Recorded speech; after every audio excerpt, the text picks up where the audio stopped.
Hi, good afternoon. Hi.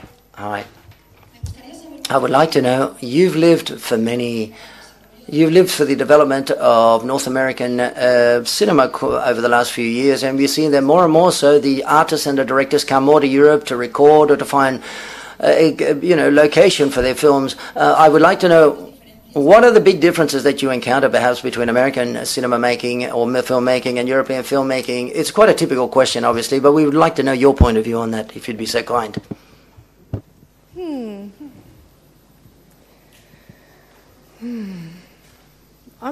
not sure I'm really qualified in a way to answer that. I've made a number of films in England, but England isn't Europe.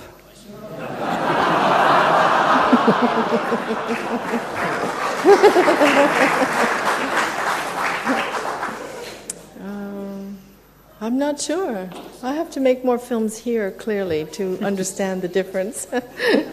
But I don't know. I think that the biggest difference is what I was just talking about, just in terms of the acceleration of the process. And that's just been mandated by the technological changes in how films are made. And because you can edit quickly, the expectation by the funding entity is that you get it done quickly. So people don't give you time to make a longer time to make a film. They want it done pretty fast. So that makes the musicians, the scoring, a completely different process, because you have to be making music for something that's being put together very quickly. It's just a different, pace. I really can't answer the question, I'm sorry. Hello, wonderful, wise woman, and thank you for sharing so much with all of us. Thank you. And my question is, which of the characters that you've embodied all these years is the one that is really closer to who you really are? And if that hasn't happened yet, how it would be? How it would be? I mean, because you're such a great actress, we have no idea who you are really. So I really wonder, what are you about? And yeah, that's my question. See, I think this question of not knowing me speaks to something about how we view actors, and the question that came before: do you think it's easier to be a transformative actor or to just keep the same persona? Both kinds of actors are giving you themselves. Every actor is giving you themselves, and they're holding something in reserve as well. But that's true of every person you meet. Not every person you meet at dinner is giving you their true version of who they are, or who they are when they scream at their husband, or who they are when they neglect their aged parents, or whatever it is that we all act. So if you feel that you don't know me, it's a failure of mine, because I really feel that the people I've portrayed, I have given myself. Maybe they talk differently in various films, but when I feel their pain, it feels like my pain.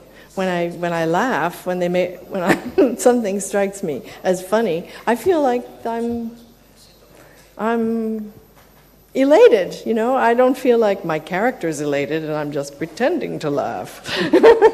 I don't. I feel like I'm there.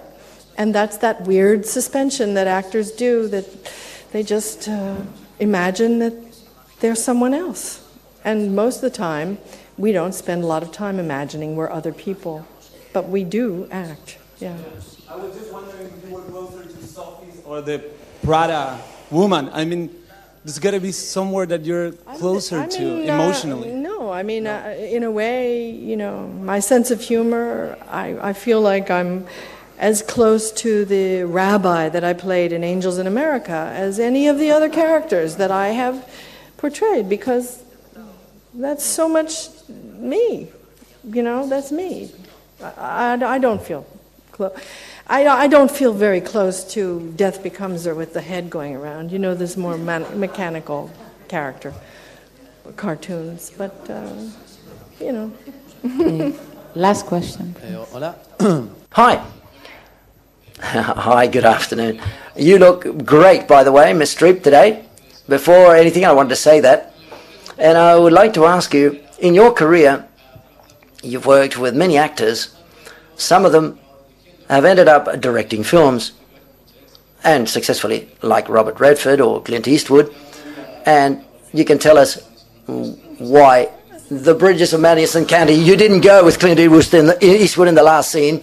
I don't know why, but you seem very active and a lot of ideas. Have you never had the need or the feeling or that impetus of directing and telling your own story behind the camera, apart from forming part of but carry out a specific project and tell something behind the camera? Have you never felt that desire?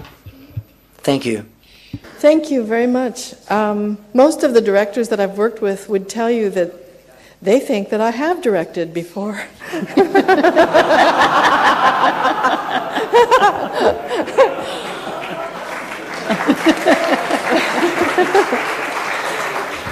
Because I'm very opinionated about what I think about everything.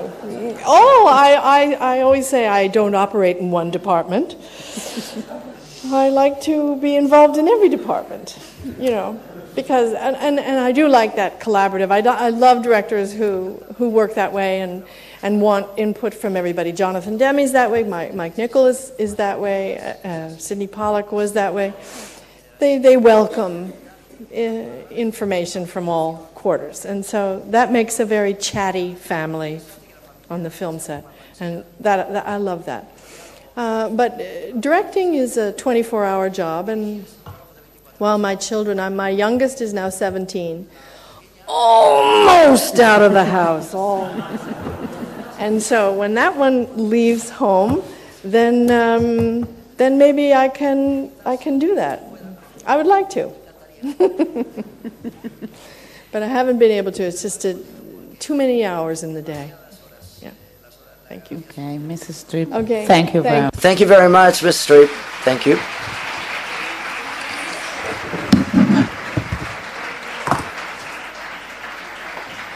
Oh, Streep.